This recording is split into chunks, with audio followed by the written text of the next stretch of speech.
Hey y'all. Yeah, I'm looking scary. Yeah. I've been home maybe an hour and a half.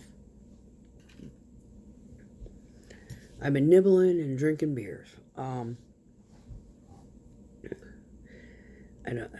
don't want to cook. I'm eating sardines. I really don't want to cook. Um I got to thinking about something um in regards to a gaslighting and scapegoat scenario. Now, this is this is like the weirdest of weirdest stories ever. And the math is still not mathing. However, what I do know, because the incident in itself had sent me on the super sleuth train investigating. So, there was one night in band camp, him all fucking drunk, acting all stupid. Gaslights me, telling me that I'm insensitive and yada yada yada. How can you be so cold? Yada yada yada. And he's talking about an ex of his, when it's finally clarified, because I have absolutely no fucking idea what he's talking about, needs this procedure done. Now, he's bringing this up in, late summer 2022.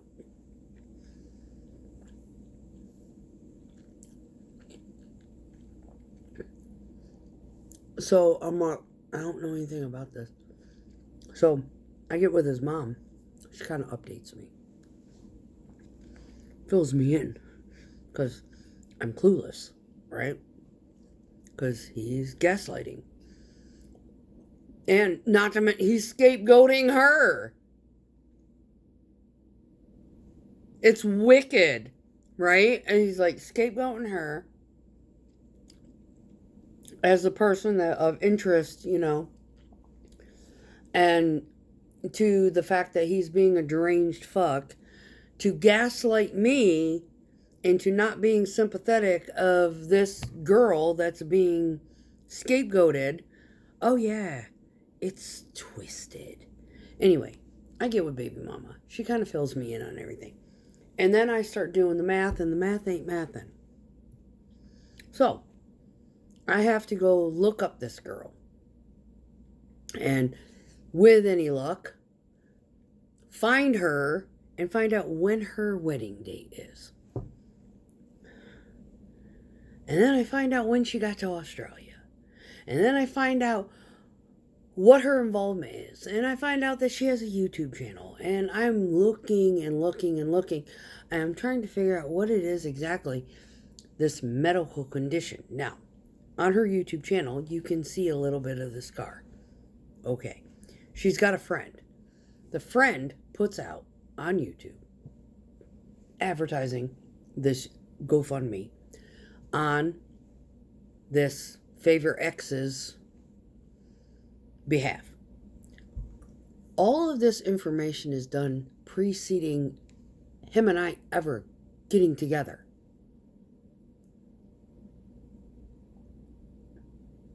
Yeah.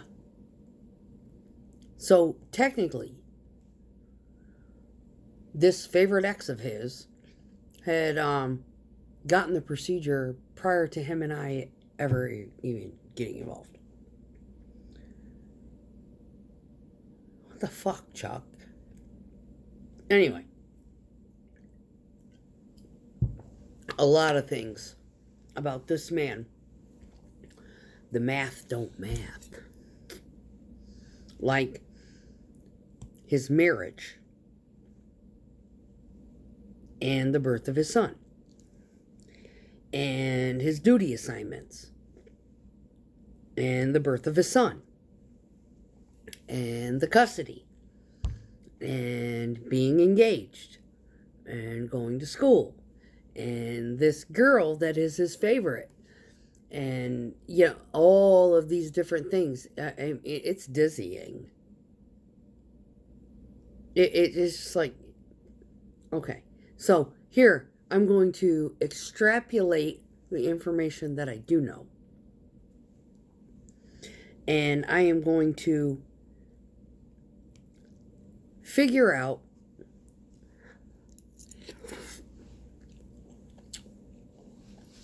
these dates. All right, so what was told to me was that he got married at Fort Hood. Baby mama was around. But when was he at Fort Campbell? He said he was at Fort Campbell. She said, yeah, he would come down on the weekends for Fort Campbell. So, baby was born in 2010. I was at Fort Hood in 2008. He was there in 2009. Baby mama gave birth in 2010. He was in Campbell in 2011. I was in Iraq in 2011. So I'm trying to put all these dates together, and I'm trying to figure out when the fuck this guy got married, right? Because that shit should have put his ass out of the army. I'm sorry. I don't know what fucking happened. I don't know who got paid off, but that shit should have sent his ass into the fucking slammer. What I do know is by some weird force of nature, Father's Day 2023, the day that I packed up my shit and got the fuck out of Dodge, I got some weird epiphany. Before I took off on that bike to get the fuck out of this man's life, something said, black file cabinet, bottom drawer, halfway back. And there's a divorce papers file. In that divorce papers is the marriage certificate of a girl that I have absolutely no fucking idea. I did not recognize the name ever in conversation, ever. He said her name was Jennifer. I read Jessica.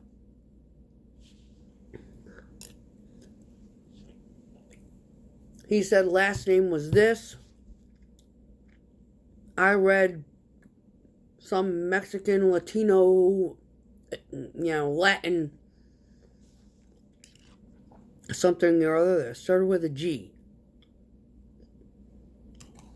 I didn't even have enough brain sense that morning because I was so fucking out of it to go out to my bike, grab the phone, and take fucking pictures of this shit. That's how fucking twisted they get your head. You forget to fucking do important crap.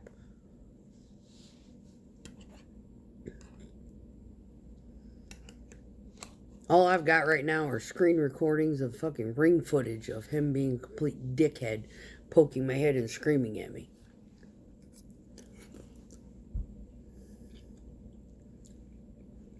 Anyway, I went to trolling. I tried to find this girl, his favorite, to confirm the info. Does she really have a heart condition? I don't know. Yeah, actually she does. And it had been taken care of a year before he fucking brought that up.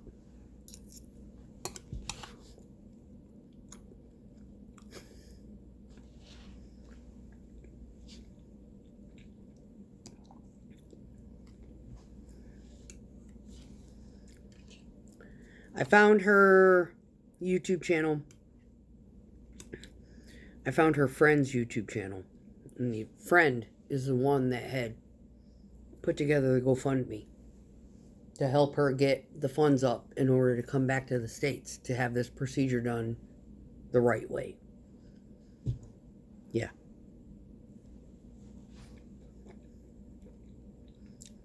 That was back in 2019. 2020. Procedure was done in 2021. She's fine. He gaslit me 2022. Didn't think I'd find out. He is a deranged, psychotic motherfucker. The girl that he fumbled after me, she seems like a cool cat too. He's like, yeah, he meets these cool fucking girls, and he's like, yeah, they could be my besties. Like, this one that he just fumbled, he's like a bar manager, and she looks like fun as fuck.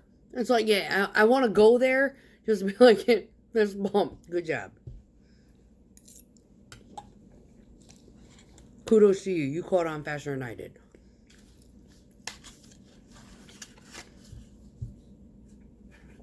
Seriously. This one that was in Australia, I mean, I think she was with him maybe a year and a half. And she caught on to his malarkey. Or she just got sick of the arguing. And was like, fuck this, I'm going back to school. And I'm not going to be here to do it. I'm going to get as far away from your fucking crazy ass as possible. I'm going to the land down under. And she did.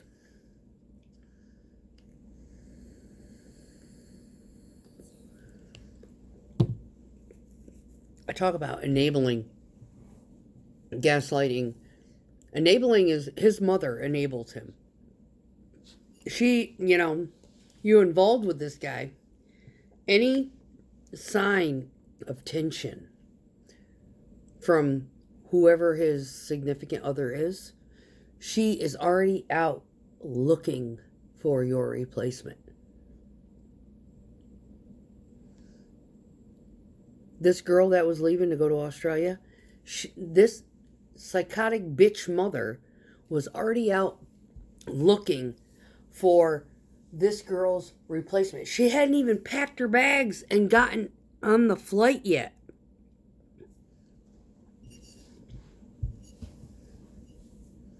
And she scapegoated the stepmom as the one who did it. No, it was the fucking biological mother looking out for her little psycho boy.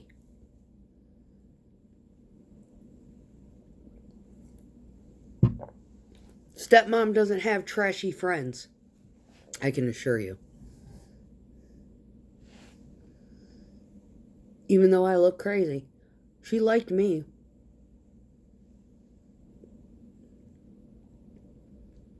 Yeah, I look crazy, but I ain't crazy. There's a difference.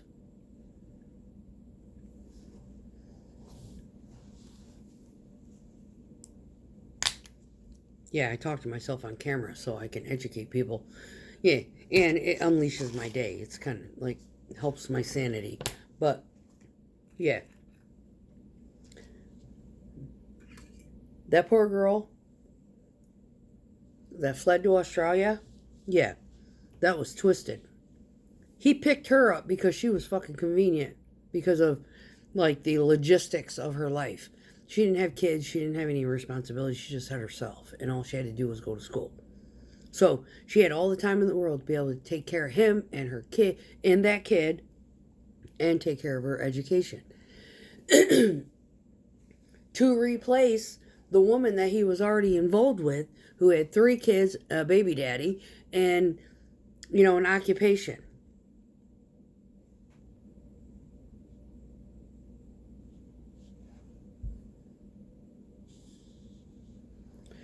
Yeah. The mama-in-law did not have anything to do with that. He chose that whole direction on his own. However, when she was getting ready to leave, yeah, grandmama was out there looking for somebody to help her baby boy take care of her precious fucking grandson. so she wouldn't lose rights to be able to see him. Yeah, I think I put the fear of God in everybody because, they all, well, that side of the family hates me. Because that kid doesn't want nothing to do with them. God, I can completely fucking understand why. She enabled him and allowed the abuse to fucking continue. He's not blind to it. The kid is totally well aware of how badly he had been fucking mistreated and nobody did a damn thing for him. He's not stupid. The only person that did anything for him was me. The only thing that I could do because my fucking hands were tied. I mean, this girl that fled to Australia, her whole disposition was she was sick of the fucking arguing with baby daddy. Because he's fucking psychotic. He's like, yeah, there's got to be somewhere more peaceful than this shit. What did he bring me into his life for? To be his mommy, a nanny to the kid, and a fucking housekeeper.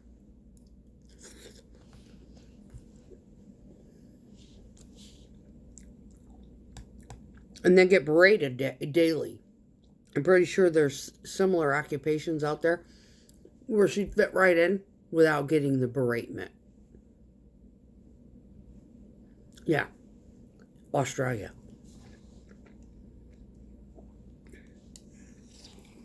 The problem with his stories is the math don't math. The names don't jive. And that sweet little black filing cabinet where he keeps his divorce papers, those fuckers ain't signed by a judge. They ain't signed by an attorney via proxy for no contact. Nothing. Yeah, he ain't divorced. And he's too fucking stupid. And she's too fucking scared to seal that fucking deal and close that chapter of their lives out. So yeah, she basically prevents him from ever getting married again. Because should he try,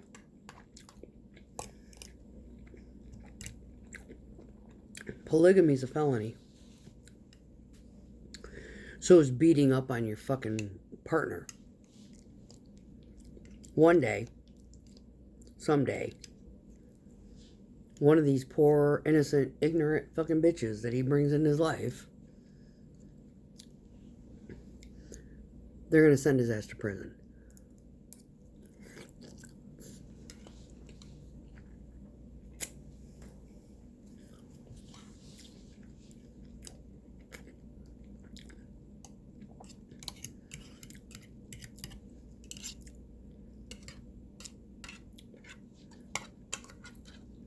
And the day that happens, I'll throw a fucking block party.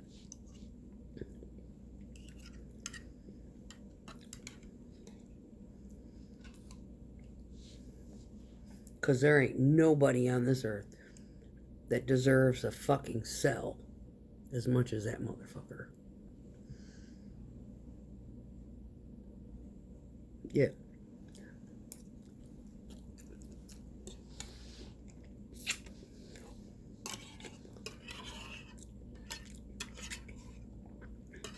The shit that he put me through, the shit that he put baby mama through, shit that he put that favorite that in Australia through, and the crap that he's pulled on that one that he was engaged to, and on top of it all, the hell that he put that ex-wife through, or wannabe ex-wife. Yeah. He not only deserves a fucking cell, he deserves a 6x8 padded fucking room.